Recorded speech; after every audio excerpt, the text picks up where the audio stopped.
Hello everyone, welcome to Educare current affairs में आज हम पढ़ेंगे 8 जून के करंट अफेयर्स। कैसे क्या रहेगा सेशन बिल्कुल डिटेल में जानेंगे। टोटल 20 न्यूज़ को कवर किया गया है। इनके स्टैटिक पोर्शन को जानेंगे। इनसे रिलेटेड पिछले दिनों में जो न्यूज़ रही थी इनको भी साथ में कवर करते हुए चलेंगे। ये आपके मेनली बैंकिंग एग्जाम के लिए खास इंपॉर्टेंट सेशन है। अगर आपको इनकी PDF चाहिए डेली, वीकली, मंथली या फिर MCQ फॉर्मेट में किसी भी प्रकार के, तो आप टेलीग्राम चैनल से जुड़ सकते हैं। डिस्क्रिप्शन बॉक्स में आपको लिंक और यूज़र ID दी गई है, अन्यथा आप सर्च कीजिए एजुकेयर करंट अफेयर्स, आपको वह चैनल मिल जाएगा जहाँ पे लगभग 2300 के आसपास स्टूडेंट जुड़े हुए हैं। बढ़ते हैं आज की फर्स्ट न्यूज़ की तरफ। फर्स्ट न्यूज़ की तरफ बढ़ने से पहले आपको छोटी सी एक चीज़ बता दूं कि मैंने IBPS 2021 क्लियर किया है। यह है मेरा स्कोर कार्ड। इसमें आप देख सकते हैं मैंने highest score 28.25 current affairs banking economy में स्कोर किया है। तो मैं इन वीडियोज़ के द्वारा आपको बताऊँगा कि मैंने किन सोर्सेज को फॉलो करके ये सब कुछ किया है, और बस उन्हीं सोर्सेज को फॉलो करके ये आपके लिए नोट्स बनाकर ला रहा हूँ। एक तरह से आपसे ये समझ लीजिए नोट्स ही है जो आपको अच्छे मार्क्स दिलाएंगे। इसके अलावा आपको कोई सोर्स फॉलो करने की आवश्यकता नहीं है। अगर आपने अभी तक सब्सक्राइब नहीं किया है तो आप इसे सब्सक्राइब कर लीजिए एंड लाइक कीजिए, अपने दोस्तों के साथ शेयर कीजिए। बढ़ते हैं आज की फर्स्ट न्यूज़ की तरफ। आज की फर्स्ट न्यूज़ है Andhra Pradesh launched ACB anti corruption bureau 14400 to file corruption related complaints.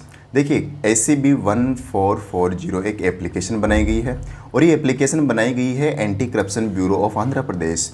और ये आंध्र प्रदेश में करप्शन होता है, जो ये यानी लाइव करप्शन हो, या फिर आपके पास किसी प्रकार की वीडियो पड़ी हो, या फिर किसी प्रकार के आपके पास ऑडियो हो, तो आप इस ACB 14400 एप्लीकेशन पर उस चीज़ को अपलोड कर सकते हैं और आप इंटीमेशन दे सकते हैं कि कहाँ पे करप्शन हुआ है और मैंने कहाँ पे एक तरह से किसी ने मेरे से घूस ली है या किसी भी प्रकार का करप्शन रिलेटेड कुछ हुआ है। तो बस ये करप्शन को रोकने के लिए एप्लीकेशन बनाई गई आंध्र प्रदेश ने। बस इतना आप याद रखिए। ये एप्लीकेशन किसने बनाई है? आंध्र प्रदेश ने ये बनाई है। आंध्र प्रदेश की बात करें तो आंध्र प्रदेश के गवर्नर है बिश्वभूषण हरिचंदन, और यहाँ के chief minister YS Jaganmohan Reddy. और यहाँ पे 3 इंपॉर्टेंट नेशनल पार्क बनेंगे, आपको वो याद रखने हैं। एक तो राजीव गांधी नेशनल पार्क यहाँ पे स्थित है, पापीकोंडा नेशनल पार्क यहाँ पे स्थित है, और श्री वेंकटेश्वरा नेशनल पार्क यहाँ पर स्थित है। 3 इंपॉर्टेंट नेशनल पार्क याद रखिए। अगली न्यूज़ है इंडियन एयरफोर्स हेरिटेज सेंटर। कौन सा हेरिटेज सेंटर? Indian air force. इसका मतलब इंडियन एयरफोर्स ही बना रहा है इसे, बिल्कुल इंडियन एयरफोर्स ही बना रहा है heritage centre to build in Chandigarh. Chandigarh जो कि एक यूनियन टेरिटरी है, पंजाब एंड हरियाणा की कैपिटल है। इस कैपिटल में बनाया जा रहा है इंडियन एयरफोर्स हेरिटेज सेंटर, और इंडियन एयरफोर्स के द्वारा इसे बनाया जा रहा है। इस हेरिटेज में क्या किया जाएगा? इस हेरिटेज में जितने भी एयरक्राफ्ट्स है, जितने भी सिमुलेटर्स है, जितने भी एरो इंजन्स है, ओल्ड एयरफैक्ट्स है, आर्टफैक्ट्स है, किसी प्रकार का अगर कुछ है इंडियन एयरफोर्स का जिसे वह एज ए म्यूज़ियम दिखाना चाहता है आने वाली पीढ़ियों को, एज ए हेरिटेज की आने वाले समय में ये लोगों को दिखे कि क्या रहा था पिछले टाइम में, तो ये सारी चीज़ें दिखाने के लिए इंडियन एयरफोर्स ने एक हेरिटेज सेंटर ओपन करने जा रहे हैं चंडीगढ़ में। न केवल ये चीज़ें, बाकी ये चीज़ें भी दिखाएंगी कि डिजास्टर रिलीफ में उनका क्या रोल रहा था, उनके क्या क्या अचीवमेंट्स है, ह्यूमैनिटेरियन असिस्टेंस में क्या क्या इन्होंने किया, क्या रोल रहा, ये सब कुछ शोकेस किया जाएगा इस हेरिटेज सेंटर में। तो याद रखिए इंडियन एयरफोर्स के द्वारा ये बनाया जाएगा। और चीफ ऑफ एयर स्टाफ हमारे कौन है? VR चौधरी, यानी विवेक राम चौधरी यहाँ इसके एयर चीफ है। अगली न्यूज़ है Punjab government launches direct seeding rice portal. देखिए डायरेक्ट सीडिंग राइस क्या चीज़ है? राइस को बोने का 2 सिस्टम होता है। एक तो डायरेक्ट राइस बो देना, ठीक है। एक दूसरा होता है कि राइस को पहले छोटे छोटे पौधों में बनाना, एक जगह उगाना, उन्हें भारी पानी भरकर उनमें, फिर उनको ले जाकर दोबारा दूसरी जगह उन्हें बो देना, अलग अलग जगह। ये 2 प्रोसेस होती है। तो डायरेक्ट सीडिंग का मतलब होता है कि वहाँ पे छोटे छोटे पौधों में ना बोकर, छोटे छोटे पौधों में बोकर फिर जाकर दूसरी जगह प्लांट करना, ये चीज़ें ना करके डायरेक्ट जहाँ पे उगाना वहीं पे प्लांट किया जाए, ये होता है डायरेक्ट सीडिंग राइस। और डायरेक्ट सीडिंग राइस से क्या होगा? एक तो पानी की खपत कम होगी, पानी की बचत होगी। ये कहा जा रहा है कि 15 to 20% वाटर सेव होगा अगर डायरेक्ट सीडिंग राइस को यूज़ किया जाता है, इस टेक्निक को यूज़ किया जाता है। और इसके लिए गवर्नमेंट काफ़ी एफर्ट्स लगा रही है, और इसी के लिए एक पोर्टल भी लॉन्च किया गया है, और इसका नाम है direct seeding of rice portal. ये सुविधा उपलब्ध करवाएगी फार्मर्स को। अब इसके लिए पंजाब गवर्नमेंट जो अगर डायरेक्ट सीडिंग राइस को यूज़ कर रहा है, इस सिस्टम को, इस टेक्निक को फॉलो कर रहा है, उसे पर एकड़ के हिसाब से 1500 रुपये भी दिए जा रहे हैं, 1500, और सिर्फ उन्हीं लोगों को जो डायरेक्ट सीडिंग राइस को कर रहे हैं। तो याद रखिए पंजाब गवर्नमेंट ने ये चीज़ ये पोर्टल लॉन्च किया है। और सबसे ज़्यादा जो चावल है, जो राइस है, वो चाइना प्रोड्यूस करता है पूरे वर्ल्ड में। उसके बाद अगर इंडिया की बात करें तो इंडिया में वेस्ट बंगाल सबसे ज़्यादा प्रोड्यूस करने वाला स्टेट है। पंजाब के गवर्नर का नाम है बनवारी लाल पुरोहित, ये भी उनका नाम याद रखिए। अगली न्यूज़ है Indian oil corporation IOCL organises LPG सुरक्षा संगोष्ठी। सुरक्षा मीन्स होता है सिक्योरिटी, संगोष्ठी मीन्स समिट, ठीक है। तो सुरक्षा की समिट आयोजित हुई LPG की रिगार्डिंग, यानी LPG को कैसे यूज़ किया जाए ताकि वो हार्मफुल ना रहे, और अगर कुछ अनहोनी होती है तो उसे कैसे मैनेज किया है, उसे कैसे फेस किया जाए, ये सारी चीज़ें बताई गई इस समिट के दौरान। और ये आयोजित कहाँ पर हुई, ये इंपॉर्टेंट बनेगा, लद्दाख में ये आयोजित हुई। और इसे ऑर्गेनाइज किसने करवाया, इंडियन ऑयल कॉरपोरेशन लिमिटेड ने, IOCL ने इसे ऑर्गेनाइज करवाया था लद्दाख में। तो ये भी यहाँ पे याद रखिए। IOCL की बात करें तो श्रीकांत माधव वैद्य इसके चेयरमैन है, और इसकी स्थापना हुई थी इंडियन ऑयल कॉरपोरेशन के 1959 में। इसका मोटो भी याद रख लीजिए, इंडियन ऑयल राहिनो इसकी मैस्कट है इसका। अगली न्यूज़ है central government approves 8.1% employees provident fund interest for 2021-2022। 2021-22 यानी फाइनेंशियल ईयर 2022 के लिए जो इंटरेस्ट रेट है EPF की वह है 8.1%, और ये इतनी कम है कि ये पिछले 40 साल में सबसे कम इंटरेस्ट रेट है 8.1%। पिछले साल 8.5% थी, इसे रिड्यूस करके 14 बेसिस पॉइंट रिड्यूस करके इसे कर दिया गया है 8.1%। अब फाइनेंशियल ईयर 2020 के लिए इंटरेस्ट रेट रहेगी 8.1%। एग्जाम्स के लिए इंपॉर्टेंट इतना ही बनेगा कि EPF की फाइनेंशियल 2022 की इंटरेस्ट रेट क्या रखी गई, तो 8.1% रखी गई। इसे डिसाइड कौन करता है, तो इसे EPFO यानी EPF के ऑर्गेनाइजेशन है, एम्प्लॉइज़ प्रोविडेंट फंड ऑर्गेनाइजेशन, ये रेट डिसाइड करती है। लेकिन ये ministry of labour and employment के तहत आती है, तो यानी इसके कंसल्टेशन में ही ये रेट डिसाइड करती है, ये याद रखिए। और EPFO में अगर कितना इन्वेस्ट होता है अगर ये पूछा जाए तो याद रखिए एम्प्लॉई और एम्प्लॉयर दोनों मिलकर 24% कंट्रीब्यूट करते हैं, जिसमें 12% एम्प्लॉय करता है और 12% एम्प्लॉयर करता है। और ये 12% और 12% किसका, सैलरी प्लस DNS अलाउंस, इन दो चीज़ों का EPF कटता है। तो ये भी आप याद रखिए। बढ़ते हैं आगे बढ़ने से पहले EPFO के अगर CEO की बात करें तो EPFO को वर्तमान में CEO है नीलम सामी राव अभी प्रेजेंट में EPFO की CEO है। अगली न्यूज़ है नेशनल हेल्थ अथॉरिटी जो कि आयुष्मान भारत डिजिटल मिशन की इम्प्लीमेंटिंग एजेंसी है, announce that eSanjeevani will be integrated with Ayushman Bharat digital mission. Ayushman Bharat digital mission में मिलाया जा रहा है ई-संजीवनी को। दोनों चीज़ों को समझते हैं है क्या चीज़। आयुष्मान भारत डिजिटल मिशन ये चीज़ है कि इसमें आपका हेल्थ डेटा किसी भी प्रकार का डिजिटली अवेलेबल होगा आयुष्मान भारत डिजिटल मिशन के तहत इसके पोर्टल पर। ये तो होगा आयुष्मान भारत ABDM। ई संजीवनी क्या है, ई संजीवनी लॉन्च की गई थी 2020 में गवर्नमेंट ऑफ इंडिया के द्वारा। इसका मकसद है कि मेडिसिन्स को डोर टू डोर पहुँचाना, यानी एक तरह से समझ लीजिए अगर बुजुर्ग लोग हैं या फिर जो आने में इनकेपेबल है जैसे दिव्यांग लोग हैं, उन लोगों को घर पर ही मेडिसिन पहुंचा दी जाए, इसी के कारण ये लॉन्च किया गया था ई संजीवनी। और इसमें आपका हेल्थ डेटा रहेगा ABDM में। ये दोनों ही हेल्थ मिनिस्ट्री के द्वारा लॉन्च की गई थी, ministry of health and family welfare, जिसके हेड की जाती है मनसुख मांडविया के द्वारा। और तो ये भी आप याद रखिए। ई संजीवनी पोर्टल को बनाया किसने था, CDAC ने, centre for development of advance computing, जो कि जिसका हेडक्वार्टर पुणे में है, इसने इसे बनाया था। ई संजीवनी को अब इसमें किस में मिला दिया गया है, ABDM में मिला दिया गया है। बस एग्जाम पॉइंट ऑफ व्यू इतना याद रख लीजिए। वैसे ई संजीवनी 2 वेरिएंट्स में आता है, ई संजीवनी ABHWC में, और एक होता है ई संजीवनी OPD। 2 वेरिएंट्स में आता है, दोनों वेरिएंट्स को इसमें मिला दिया गया है। एक इंपॉर्टेंट चीज़ अगर एग्जाम में पूछा जाए कि अभी तक आयुष्मान भारत डिजिटल मिशन में कितने लोग एनरोल हो चुके हैं, तो 22 करोड़ लोग एनरोल हो चुके हैं, ये डेटा याद रख लीजिए। और नेशनल हेल्थ अथॉरिटी आपको मैंने बताया दिया, आयुष्मान भारत डिजिटल मिशन को इम्प्लीमेंट करने की एपेक्स बॉडी है। तो बस इतना आप याद रखिए। और आयुष्मान भारत डिजिटल मिशन ये लॉन्च किया गया था 2021 में, 2021 में इसे लॉन्च किया गया था। अगली न्यूज़ है, ministry of social justice and empowerment launched Shreshta scheme for SC and SC students, schedule caste students यानी मेरिटोरियस स्टूडेंट्स यानी होशियार बच्चों के लिए लॉन्च किया गया है श्रेष्ठ स्कीम। देखिए इसको समझने की कोशिश करते हैं कैसे काम करेगा। श्रेष्ठा की स्पेलिंग क्या है, श्रेष्ठा की फुल फॉर्म समझ लेते हैं। Scheme for residential education for students in high schools in targeted areas, ये तो होती है श्रेष्ठा की फुल फॉर्म।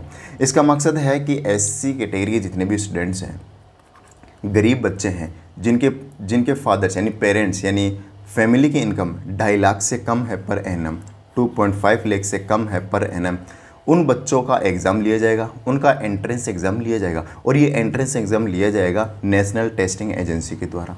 ये नेशनल टेस्टिंग एजेंसी इनका एग्ज़ाम लेगी, उसके बाद ये बताएगी कि कौन कौन होनहार बच्चे हैं, और एक लिमिटेड बच्चों को कलेक्ट किया जाएगा, सेलेक्ट किया जाएगा, और सेलेक्ट करने के बाद उन्हें CBSE की जितनी भी टॉप स्कूल्स है, प्राइवेट स्कूल्स, उनमें एडमिशन दिलवाया जाएगा और उन्हें फ्री एजुकेशन प्रोवाइड कराई जाएगी 9th to 12 9th क्लास से 12th क्लास तक फ्री एजुकेशन प्रोवाइड कराई जाएगी best to best school of CBSE में इन्हें। ये है श्रेष्ठ स्कीम का मकसद। तो ये किन लोगों के लिए, ऐसे स्टूडेंट्स के लिए लॉन्च की गई। लॉन्च किसने की है, ministry of social justice and empowerment के द्वारा, जिसे हेड किया जाता है डॉक्टर वीरेंद्र कुमार के द्वारा। और वीरेंद्र कुमार की जो कॉन्स्टिट्यूएंसी है वह है टिकमगढ़, और टिकमगढ़ कहाँ पर है, मध्य प्रदेश में है, बस इस तरह याद रखिए। और ये श्रेष्ठा स्कीम डॉक्टर वीरेंद्र कुमार के द्वारा नोएडा उत्तर प्रदेश से लॉन्च की गई थी। लॉन्च जगह जो है, लॉन्चिंग जगह उसका नाम है नोएडा उत्तर प्रदेश, ये भी आप याद रखिए। बढ़ते हैं अगली न्यूज़ की तरफ। अगली न्यूज़ है, government of India targets to increase coal gasification to 100 million tons by 2030। देखिए कोल करने के दो तरीके हो गए, एक तो बर्न करना और एक उसका गैसिफिकेशन फॉर्म में उसे बनाना, फिर उसके बाद में उसको एनर्जी की फॉर्म में यूज़ करना। तो ये जो कोल गैसिफिकेशन है, ये जो गैस में कन्वर्ट करना फिर उसके बाद यूज़ करना, इसका टारगेट रखा गया है कि 2030 तक 100 मिलियन टन प्रोड्यूस कर लेगा इंडिया। तो ये टारगेट है, बस टारगेट याद रखिए। कोल गैसिफिकेशन का टारगेट क्या है, 2030 तक 100 मिलियन टन का ये टारगेट रखा गया है। और ये अनाउंसमेंट किया गया था रिसेंटली नेशनल मिनरल कांग्रेस 2020 एक कॉन्फ्रेंस आयोजित हुई थी, और ये आयोजित हुई थी भुवनेश्वर में, जो कि उड़ीसा में है। और भुवनेश्वर में ये इवेंट आयोजित हुआ, ये कॉन्फ्रेंस आयोजित हुई, और इसी के दौरान ये अनाउंसमेंट किया गया था कि इंडिया ने टारगेट रखा है 2030 तक कोल गैसिफिकेशन 100 मिलियन टन कर लेगा। और ये अनाउंसमेंट किया गया था मिनिस्ट्री, जो सेक्रेटरी है कोल मिनिस्ट्री के, उन्होंने ये अनाउंस किया था, जो कि अनिल कुमार जैन है। न केवल ये कोल सेक्रेटरी है, ये चेयरमैन भी है इंडियन नेशनल कमेटी के of world mining Congress. World mining Congress international body है, और इसके इंडिया की तरफ से जो कमेटी हेड वो भी अनिल कुमार जैन ही है, जो कि मिनिस्ट्री ऑफ कोल में सेक्रेटरी के रूप में अपॉइंटेड है। तो ये इनका नाम भी आप याद रखिए। बढ़ते हैं अगली न्यूज़ की तरफ। अगली न्यूज़ में बढ़ने से पहले आपको बता दूँ कोल मिनिस्टर कौन है, प्रहलाद जोशी कोल मिनिस्टर है। अगली न्यूज़ है, recently new and third passenger train, नाम है Mitali express, flagged off between India and Bangladesh. Bangladesh और इंडिया के बीच में पहले से 2 पैसेंजर ट्रेन चल रही थी, लेकिन तीसरी ट्रेन को भी 1 जून से फ्लैग्ड ऑफ कर दी गई है। तो याद रखिए मिताली ट्रेन। अब मिताली ट्रेन कहाँ से कहाँ कनेक्ट होगी, ये इंपॉर्टेंट बनेगा। ये होगी न्यू जलपाईगुड़ी से, जो कि वेस्ट बंगाल में है, न्यू जलपाईगुड़ी जो कि वेस्ट बंगाल में है, टू ढाका। तो बांग्लादेश को इंडिया से कनेक्ट करने के लिए कहाँ से कहाँ ये ट्रेन चलेगी, न्यू जलपाईगुड़ी से ढाका की तरफ ये चलेगी मिताली एक्सप्रेस, ये याद रखिए। दूसरी जो दो पैसेंजर ट्रेन थी उनका नाम है बंधन एक्सप्रेस और मैत्री एक्सप्रेस। ये भी बंद थी, लेकिन इनको भी फिर से चालू कर दिया गया है। ये भी रिसेंटली अभी न्यूज़ में ही थी। दोनों यानी आपको तीनों याद रखनी है, तीनों कहाँ से कहाँ कनेक्ट करती है ये भी आपको याद रखना है। बंधन एक्सप्रेस की बात करें तो कोलकाता टू खुलना जो कि बांग्लादेश में ही है, तो खुलना से कोलकाता चलेगी बंधन एक्सप्रेस, और मैत्री एक्सप्रेस ये चलेगी कोलकाता से ढाका ये चलेगी मैत्री एक्सप्रेस, और मिताली एक्सप्रेस न्यू जलपाईगुड़ी से ढाका। तो तीनों ट्रेन से आपको याद रखनी है। टोटल इंडिया बांग्लादेश से 5 रेल लाइन से कनेक्ट करता है, 5 ट्रेन हो गई है, जिसमें से 2 फ्री ट्रेन है, ये भी आप याद रखिए, 2 फ्री ट्रेन है। अगली न्यूज़ है INS Nishank and INS Akshay decommissioned in Mumbai. देखिए आईएनएस निशंक और आईएनएस अक्षय दोनों ने मोर देन 32 ईयर सर्विस दी है इंडियन नेवी को। अब इन्हें डीकमीशन कर दिया जा रहा है। रिसेंटली आपने पढ़ा था आईएनएस गोमती को भी डीकमीशन कर दिया गया है और आईएनएस गोमती को एक म्यूज़ियम के रूप में कन्वर्ट किया गया है और उसका म्यूज़ियम बनाया जा रहा है लखनऊ में। तो आईएनएस निशंक 1989 में बनी थी और उसके एक साल बाद में आईएनएस अक्षय बनी थी और दोनों को अब रिसेंटली एक साथ डीकमीशन कर दिया गया है मुंबई में। तो ये जगह याद रखिए और दोनों शिप्स का नाम याद रखिए। और ये जो दोनों शिप्स है ये इसलिए भी इंपॉर्टेंट बनती है क्योंकि इन्होंने काफ़ी ऑपरेशंस किए थे। एक इंपॉर्टेंट ऑपरेशन है ऑपरेशन तलवार। ये ऑपरेशन तलवार किया गया था कारगिल वॉर के दौरान। कारगिल वॉर के दौरान किया गया था ये ऑपरेशन तलवार। इसमें भी इन दोनों शिप्स ने पार्टिसिपेशन लिया था। और अगर हम बात करें चीफ ऑफ नवल स्टाफ की तो admiral R Hari Kumar Naval staff है। तो ये भी आप याद रखिए। Bengaluru based MB joins NASA space mission. NASA का स्पेस मिशन है जो कि अब आने वाला है, कम्प्लीटली रेडी हुआ नहीं है, कम्प्लीटली लॉन्च हुआ नहीं है और ये शेड्यूल्ड है 2024 के लिए। 2024 तक इसे लॉन्च कर दिया जाएगा स्पेस मिशन को। अब लॉन्च होने से पहले ही MB जो कि इंडिया का एक स्टार्टअप है बेंगलुरु बेस्ड, इसने इसके साथ MOU साइन कर लिया है। और MOU का पर्पज़ क्या है? देखिए MB खुद एक वेदर फोरकास्टिंग और एयर क्वालिटी ये चीज़ें बताने का काम करती है MB।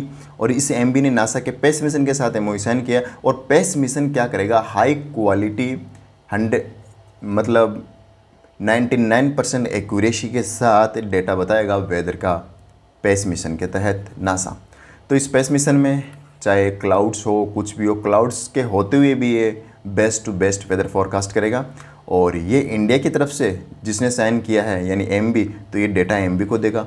इसका मतलब अगर हमें MB डेटा प्रोवाइड करेगा तो ये एक तो एक्यूरेट डेटा होगा और बिलीवेबल डेटा होगा। एक तरह से नासा प्रोवाइड कर रहा है MB को तो और MB हमें दे रहा है।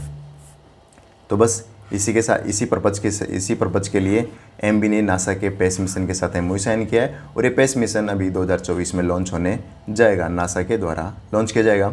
नासा की बात करें तो NASA national aeronautics and space administration जो कि US की एक स्पेस एजेंसी है, इनका नाम ये याद रखिए। स्पेस मिशन किसका है? नासा का है। अगली news India's first banking metaverse namely Kiyaverse. जैसे मेटावर्स यानी वर्चुअल रियलिटी पे काम करता है ये मेटावर्स, और इंडिया का जो बैंकिंग सिस्टम है वह भी मेटावर्स के फॉर्म में काम करे, इसी के लिए कियावर्स को लॉन्च किया गया। और कियावर्स लॉन्च किया किसने है? Kia.ai जो कि आर्टिफिशियल इंटेलिजेंस कंपनी है और ये इनोवेटिव डिजिटल सॉल्यूशन प्रोवाइड करती है और ये भी एक तरह का इनोवेटिव सॉल्यूशन ही है। कियावर्स एज ए मेटावर्स ये काम करेगा। यानी अगर आप बैंक में जाते हैं, आपको वर्चुअल रियलिटी से अगर आपको कुछ करवाना है तो आप कियावर्स के थ्रू देख पाएंगे कि आपके सामने जो इंसान होगा एज ए ह्यूमनॉइड, वो भी आपको as a same to same इंसान ही एक तरह का आपको गाइड करेगा, बल्कि वह इंसान नहीं होगा, वह एक ह्यूमनॉइड रहेगा। तो एक कियावर्स है जिसे लॉन्च Kia.ai ने लॉन्च किया है जो कि वर्चुअल रियलिटी पे काम करेगा। इतना आप याद रखिए। और इसे लॉन्च कहाँ किया गया है? मुंबई में। तो दो चीज़ें याद रखिए, कियावर्स जो कि Kia.ai के द्वारा लॉन्च किया गया और लॉन्च कहाँ किया गया है? मुंबई में लॉन्च किया गया है। दूसरा ये पूछा जा सकता है कि कियावर्स किस सेक्टर से रिलेटेड है, तो आंसर बनेगा बैंकिंग सेक्टर से ही रिलेटेड है। न केवल बैंक्स बल्कि non banking financial institutions, non banking financial companies के लिए भी लॉन्च किया गया है। दोनों कंपनीज बैंक और NBFCs दोनों इसे यूज कर सकते हैं। अगली न्यूज़ है UPI unified payment interface about 9 times transaction volume increase in past 3 years। पिछले 3 सालों में जितनी ग्रोथ इंडिया ने UPI में देखी है, इट इज़ सरप्राइजिंग। और अगर हम बात करें 2019 में तो 2018-19 में तो ये था $3 ट्रिलियन यानी UPI ट्रांजेक्शन इन वॉल्यूम। और अब 2022 में प्रेजेंट में है 3 ट्रिलियन और ये 9 टाइम है। पिछले जो 2019 में था उसका 9 टाइम है। लेकिन इंडिया ने टारगेट रखा है 2026 तक $10 ट्रिलियन करने का। $10 ट्रिलियन करने का टारगेट रखा है 2026 तक। तो ये टारगेट याद रखिए। और वर्तमान में $3 ट्रिलियन अभी का UPI वॉल्यूम है। और ट्रांजैक्शन में बात करें तो अभी प्रेजेंट में 5 बिलियन ट्रांजैक्शन 2019 में हो रहे थे और अब अभी प्रेजेंट में 2022 में 46 मिलियन ट्रांजेक्शन हो गए हैं। आप देख सकते हैं ये है 9 टाइम्स, तो 9 टाइम्स हो चुके हैं ट्रांजेक्शन्स। 2019 में 5 बिलियन थे, अब 46 बिलियन ट्रांजेक्शन हो गए हैं यूपीआई के द्वारा। और कैश जो नॉन कैश पेमेंट है यानी डिजिटल पेमेंट है, ये 60% कवरेज करता है। 40% ही यूज़ करते हैं कैश के रूप में, बाकी 60% तो किस में यूज़ करते हैं, डिजिटल पेमेंट में यूज़ किया जा रहा है। 2022 का डेटा है ये आप याद रखिए। और डिजिटल पेमेंट को टारगेट है 65% तक पहुंचना, वर्तमान में ये 40% है।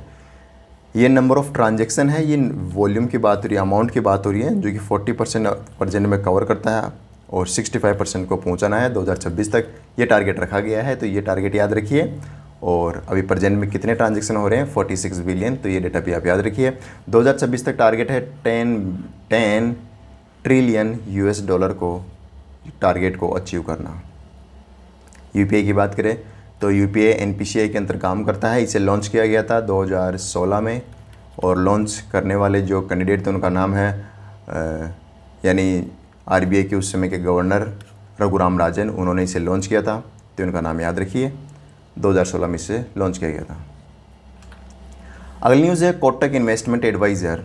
कोटक इन्वेस्टमेंट एडवाइजर्स 100% सब्सिडरी है कोटक महिंद्रा बैंक की, launched investment platform Kotak cherry. Kotak cherry क्या करेगा, एक तो आपको इन्वेस्टमेंट करना है, आपको इन्वेस्ट करना है किसी भी, चाहे स्टॉक में हो, चाहे बॉन्ड्स में हो, म्यूचुअल फंड्स में, किसी भी चीज़ में अगर आपको इन्वेस्ट करना है तो आप कोटक चेरी के थ्रू आप इन्वेस्ट कर सकते हैं। ये आपको बेस्ट फैसिलिटी प्रोवाइड करवाएगा और बेस्ट मैनेजमेंट प्रोवाइड करवाएगा, कैसे आप अपने इन्वेस्टमेंट को मैनेज कर सकते हैं। तो जस्ट रिमेंबर कि चेरी किसने लॉन्च किया है, एग्जाम में पूछा जाएगा चेरी किसने लॉन्च किया है, तो कोटक इन्वेस्टमेंट एडवाइज़र, जो कि कोटक महिंद्रा बैंक की 100% सब्सिडरी है। कोटक महिंद्रा बैंक का हेडक्वार्टर मुंबई में है और इसकी टैगलाइन काफ़ी इंपॉर्टेंट है, let's make money simple. Let's make money simple. अगली न्यूज़ है OECD organisation for economic cooperation and development, OECD released global plastic outlook policy scenario to 2060। इसका यह कहना है कि 2026 तक प्लास्टिक का क्या सिनेरियो रहने वाला है, बस इसी बेस पर ये रिपोर्ट रिलीज़ की गई है। और इस रिपोर्ट के अनुसार ये बताया है कि आने वाले 2060 में प्लास्टिक का जो वर्तमान में यूज़ हो रहा है उसका 3 गुना यूज़ हो जाएगा। प्लास्टिक का 3 गुना यूज़ कह सकते हैं, या फिर 3 गुना वेस्टेज हो जाएगा 2060 तक 2060 तक, ये कहना है इस रिपोर्ट का, यानी 3 गुना।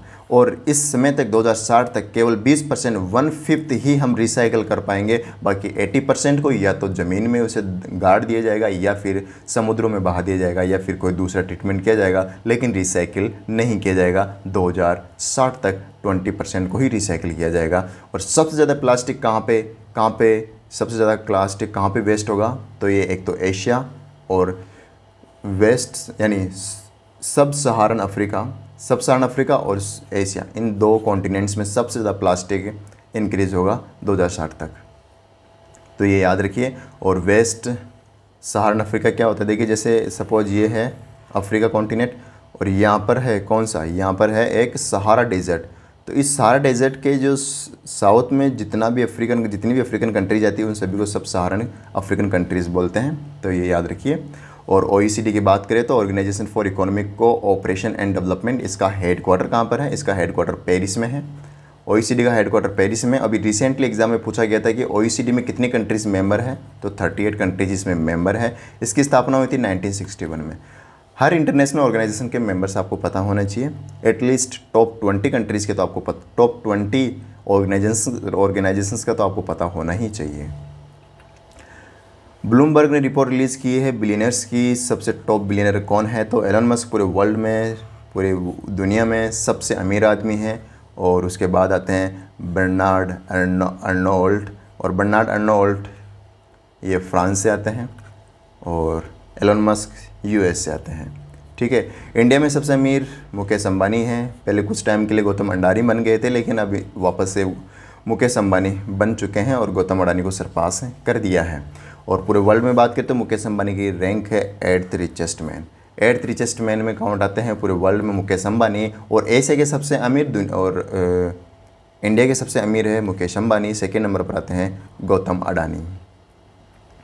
अगली न्यूज़ है, Instagram has launched an alert feature called Amber. देखिए अंबर नया नहीं है, टू फाइंड मिसिंग चिल्ड्रन, खोए हुए बच्चों को खोजने का काम करेगा अंबर। और अंबर पहले फेसबुक पे भी काम कर रहा है, ये ऐसा नहीं कि ये पहली बार लॉन्च हुआ है, लेकिन इंस्टाग्राम में पहली बार लॉन्च हुआ है। तो ये एक अलर्ट फीचर है, याद रखिए, बच्चों को खोजने का काम करेगा, जो मिस हो गए हैं उन बच्चों को खोजने में हेल्प करेगा किसी न किसी रूप में। याद रखिए Amber has recently launched on Instagram, इतना आप याद रख लीजिए। ये इनिशियली 25 कंट्रीज़ में लॉन्च किया गया है, जो हमारे लिए कुछ भी इंपॉर्टेंट नहीं बनेगा। इंडियन अमेरिकन हरिनी लोगन जो कि इंडियन अमेरिकन है, wins 2022 Scripps National Spelling Bee यानी स्पेलिंग से रिलेटेड ये इवेंट था, और इसी में इंडियन अमेरिकन हरिनी लोगन ने ये अवार्ड जीता है। और इसमें इन्होंने क्या किया है, 90 सेकेंड्स में 21 वर्ड्स को स्पेल किया था, यानी सही किया था, करेक्ट किया था। तो ये एक बिग अचीवमेंट है, और इसी के कारण इन्हें अवार्ड दिया गया, यानी 50,000 कैश प्राइस, एक ट्रॉफी और एक साइटेशन इन्हें दिया गया। तो याद रखिए हरिनी लोगन जो कि इंडो अमेरिकन है, और रिसेंटली इन्होंने 2022 का स्क्रिप्स नेशनल स्पेलिंग बी को जीता है, और ये इवेंट आयोजित हुआ था ह्यूस्टन जो कि टेक्सास में है। अगली न्यूज़ है, Poland's Iga Swiatek and Spanish Rafael Nadal won French Open 2022। French Open जो कि ऑस्ट्रेलियन ओपन के जस्ट बाद होस्ट होने वाला यानी ग्रैंड स्लैम है। टोटल 4 ग्रैंड स्लैम्स हर साल आयोजित होते हैं। सबसे पहले ऑस्ट्रेलिया ओपन, उसके बाद फ्रेंच ओपन, फिर यानी विम्बलडन ओपन जिसे ब्रिटेन ओपन भी कहते हैं, फिर लास्ट होता है यूएस ओपन जो कि दिसंबर लास्ट में होता है, और ये जनवरी के शुरू में हो जाता है, और इसके बीच में ये 2 भी होस्ट हो जाते हैं। तो अभी रिसेंटली पहले तो ऑस्ट्रेलिया ओपन कंडक्ट हो चुका था, अब फ्रेंच ओपन कंप्लीट हुआ है, और फ्रेंच ओपन का जो रिज़ल्ट है वह आ चुका है, और इगा स्वेटेक जो कि फ़ीमेल में वुमेंस कैटेगरी में इन्होंने जीता है, और ये ग्रैंड स्लैम, और मेंस कैटेगरी में राफेल नडाल ने इसे जीता है। याद रखिए राफेल नडाल स्पेन से आते हैं और इगा स्वेटेक पोलैंड से आती है। और ऑस्ट्रेलिया ओपन जो कि कंडक्ट हो चुका है, इसको किसने जीता था, तो याद रखिए राफेल नडाल को याद करने में आपको दिक्कत नहीं होगी, क्योंकि स्टार्टिंग के जो फर्स्ट के 2 है, ये क्रम याद रखिए, क्रम सेम रहेगा। स्टार्टिंग के शुरुआती के दोनों ही राफेल नडाल के द्वारा जीता गया है, और लेकिन ऑस्ट्रेलिया की जो एशले बार्टी ने ऑस्ट्रेलिया ओपन जीता था। ये याद रख लीजिए ऑस्ट्रेलिया की ही एशले बार्टी ने इसे जीता है ऑस्ट्रेलिया ओपन को, और राफेल नडाल तो दोनों जीतते आ ही रहे हैं। और एक नाम और याद रख लीजिए, पोलैंड की इगा स्वेटेक। लास्ट है, world environment day celebrated across the globe on 5 जून। हर साल को 5 जून को वर्ल्ड एनवायरनमेंट डे मनाया जाता है। कैसे बचाना है हमारे देश को, कैसे हमारे देश को, क्या पूरे विश्व को बचाना है, एनवायरनमेंट को कैसे बचाना है, ये सारी चीज़ें हैं वर्ल्ड एनवायरनमेंट का उद्देश्य। एनवायरनमेंट रहेगा तो हम रहेंगे, तो एनवायरनमेंट को बचाइए, ये मेन पर्पज़ है, और तो कोई कुछ खास इसमें इम्पोर्टेंट है नहीं। बस याद रखिए इस साल की थीम क्या है, ओनली वन अर्थ, ये इस साल की थीम है। ये सुपर इम्पोर्टेंट है, वर्ल्ड एनवायरनमेंट डे की थीम ओनली वन अर्थ, जो कि हार्ड नहीं है, आराम से आपको याद हो गई होगी, इसमें ज़्यादा इन्वॉल्व होने की ज़रूरत नहीं है। ओनली वन अर्थ इस साल की थीम है। एक चीज़ जो इम्पोर्टेंट बनेगी वह है कि इस साल वर्ल्ड एनवायरनमेंट डे मतलब होस्ट कौन सा देश कर रहा है, तो आंसर बनेगा स्वीडन। पिछले साल पाकिस्तान ने होस्ट किया था, और इंडिया ने 2018 में इसे होस्ट किया था, और इस साल स्वीडन इसे होस्ट कर रहा है, इसे मना रहा है वर्ल्ड एनवायरनमेंट डे को। तो ये याद रखिए 2022 का कौन मना रहा है, स्वीडन इसे मना रहा है। तो बस आज के लिए इतना ही। ये था 8 जून का करंट अफेयर्स। कैसा रहा सेशन कमेंट करके ज़रूर बताइए, और अगर आपने अभी तक सब्सक्राइब नहीं किया है तो आप इसे सब्सक्राइब कर लीजिए। मिलते हैं 9 जून को, तब तक के लिए गुड बाय।